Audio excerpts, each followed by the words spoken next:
Hello, my name is Charles Thomas, and I'm coming to you again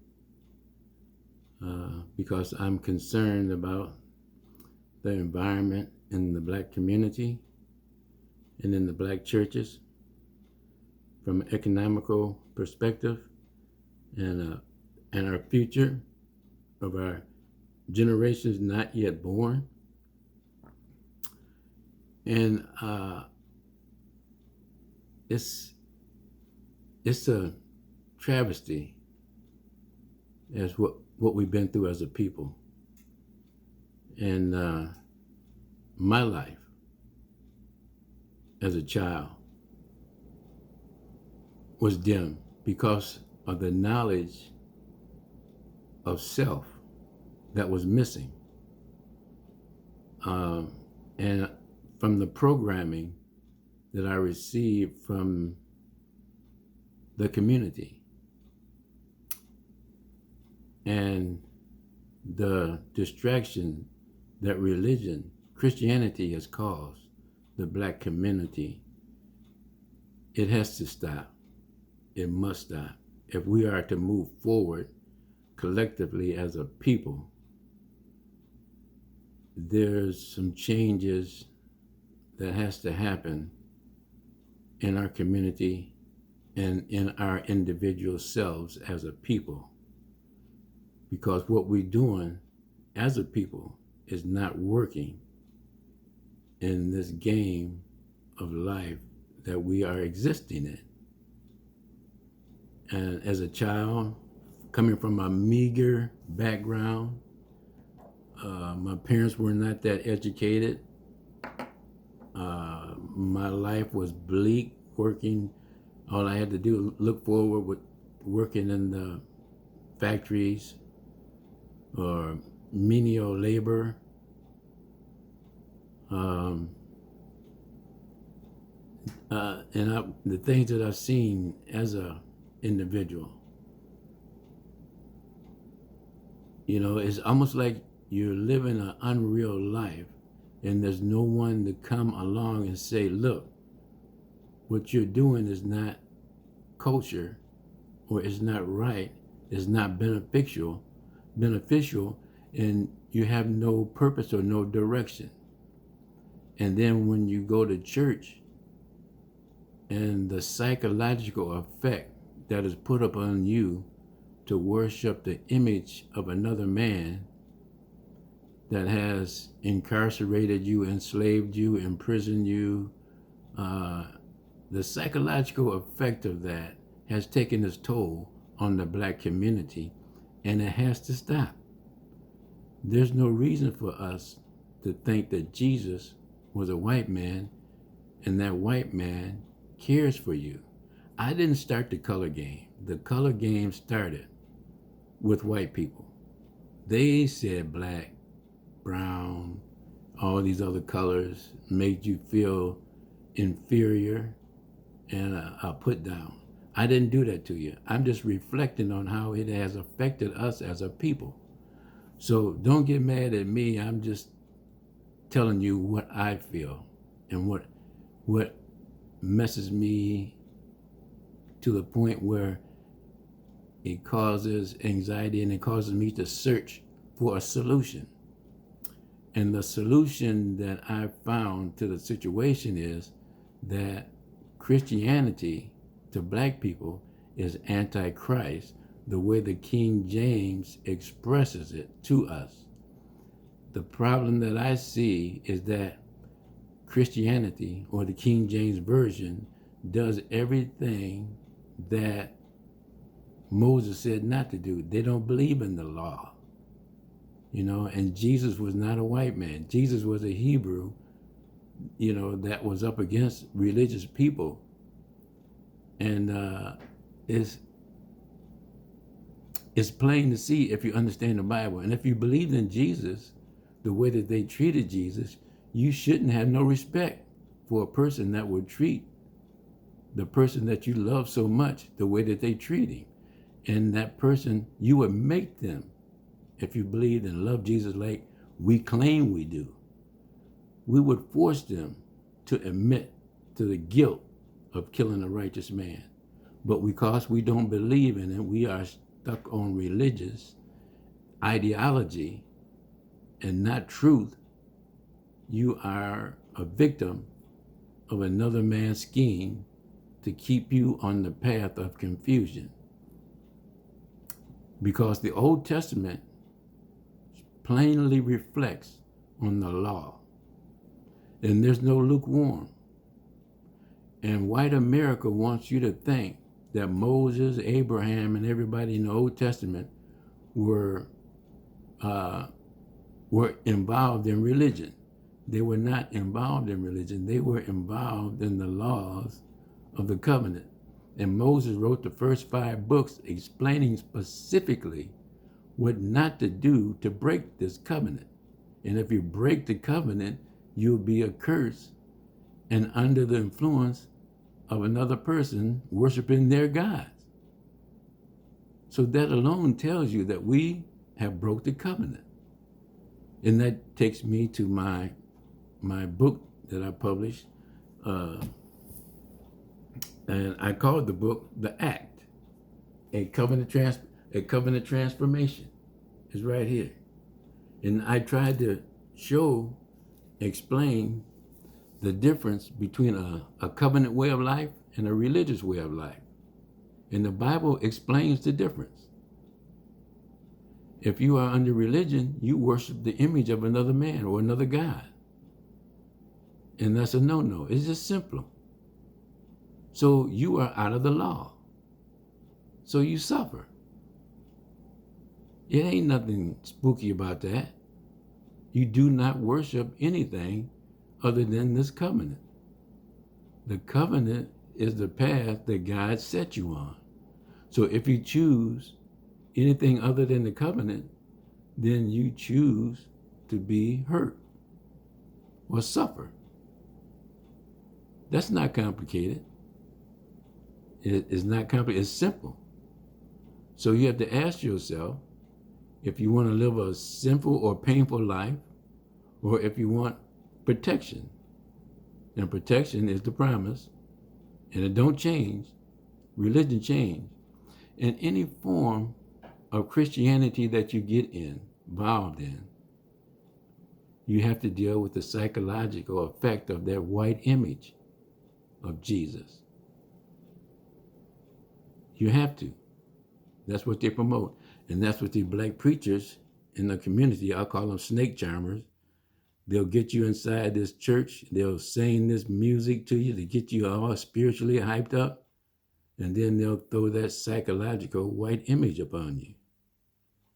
And then you believe in something outside of yourself when you haven't changed the inside of yourself.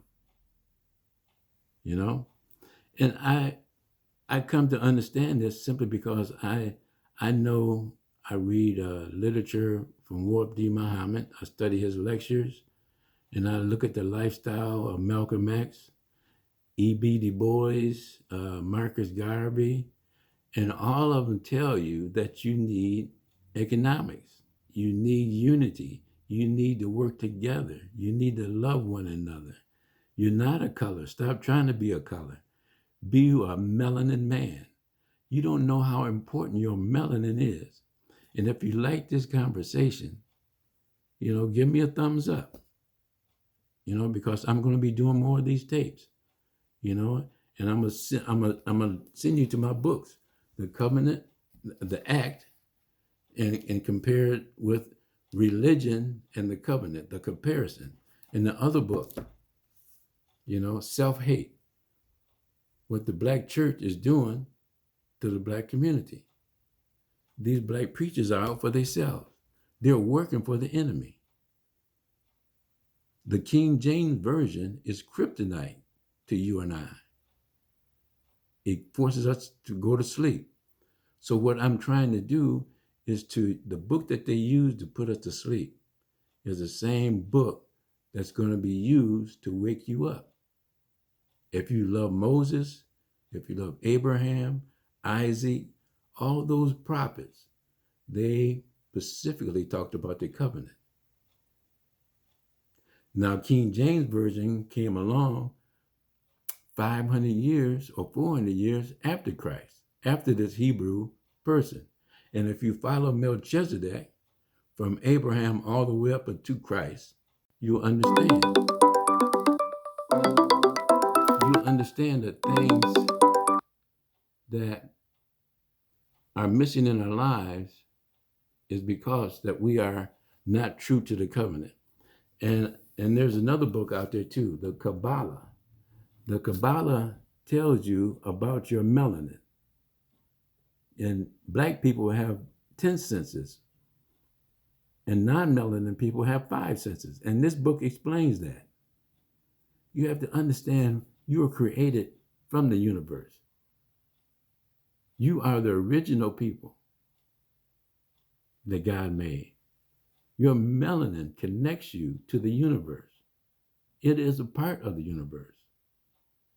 All the cosmic material that formed the earth was made from the mud that God made you from. So stop thinking that you're not important. You're very important. You're the missing link in this whole plan. Like I told you before, if you understand Deuteronomy 28, verse 69, it says the blessings that you get under the covenant. And it also says the curse that you get out of this covenant. And then the last verse in Deuteronomy 28, it says this, and this is going to knock your shoes off. It says that you are going to go into Egypt a second time, the second time you go into Egypt by ships. Now, who fits that bill? Think about it. Think about it. You are blessed. But this is what we're doing. We have to apologize for being wrong to ourselves as a people. We have to love one another. We have to start love. If you love yourself, it's easy to love somebody else. But you have to love yourself first. And then you have to deal on a world market and establish businesses and create an environment that you live in. And the church is going to have to stop giving your tithe and offerings away and allow God to bless your tithe and offerings by establishing economics, a credit union, or a bank. And it's not going to be just an all-black bank. Other ethnic groups can use your bank, but you have to put it out there so God can bless it. You can't just collect your tithe and offerings and then on Monday morning turn around and put all that money in a white bank and then go to the white bank and ask for a loan and they charge you 15% interest or more on the money that you put in there. You borrow other people's money. You can do the same thing. It can be a nonprofit credit union or a nonprofit bank, whatever you establish it as, and go by the guidelines of that state. But in order to do that, you have to believe in yourself. You can't have no fear and live a covenant life. You can have fear and live a religious life, and that's where they want us as, in fear and under their influence. But God's got a better plan, and his plan says that if you get under this covenant and believe in yourself and live this way, a way of life, this is what I've established for you, and I gave it to Moses to give to you, then I got your back. I'll protect you from your enemies. I'll bless you. And I'll bless your generations. But if you break this covenant, then you are going to be under the curse. And a curse is being under the influence of a man-made religion. King James don't know nothing about spirituality. King James was a greedy man that lived off greed and control and power. God don't want that for his created man. And he left Adam in charge. And I'm telling you because you are Adam. I'm not just saying this, because I'm only saying this because I'm concerned about the future of the Black community. It's time for us to stand up and be who God wants us to be. And he wants us to be representatives of him. And he can show the world that he can cause a people to die, go into slavery, take your memory from who you are, and he can come back and bring you back to life and give you life abundantly, give you more than what you lost. I know you know the story. I knew the story, but I didn't know that I was a part of the story. And so I'm telling you, as a righteous man, and a man that knows the covenant, understands the covenant, and has a fear of God, that you can help yourself. We can help ourselves. But first, you got to change who you are within. The inside of you is more important than the outside of you. Everything that you see in this world, that you touch, feel, smell, and everything else, it came from here, your inside, before it was manifested on the outside. And I know that there's a lot of good things that's in the heart and mind of Black people that God is going to bless us with. I think we got the cure for cancer. I think we got the cure for the world. But we have to get under the influence of the covenant so we can do righteous things with it and not be a greedy person like we've been taught to be greedy, selfish, ornery, hateful, backbiters, gossipers, worship of others. Those things we have to stop and become a righteous person. And that's what a Muslim is. When somebody say they're a Muslim, they saying, I'm a righteous man. You know, I believe in this covenant. Don't be afraid, you know, to say you're a Jew. You are Jewish. You're a Hebrew. Even Prophet Muhammad, you know, he was a person of color. Ham, Mohammed. I hope he makes the connection to that. Ham, he's a Canaanite. He's one of the 12 tribes. Read the Bible. Don't read the Bible with religious eyes. Read the Bible with covenant eyes and a desire to do righteousness. And you can see the difference between a covenant viewpoint and a religious viewpoint. You know, I don't want to give you too much, but if you have time, pick up my books. I'm with Dog Ear Publishing, Charles Thomas. And I am not trying to be the greatest man. I'm just trying to connect with somebody like-minded and has a better connection than myself so we can get this party started. You know, it's something that is going to take off because it's not of me, it's of the universe. And what you send out in the universe, you get, good or bad. So it's best to you to send out whatever you can find good so that you can receive good. It's just that simple. It's not hard living a covenant or righteous life. You just got to love yourself and love what you're doing. Peace. And if you like it, give me a thumbs up and subscribe. And I'll be talking to you down the road. Peace and understanding. Love you, family.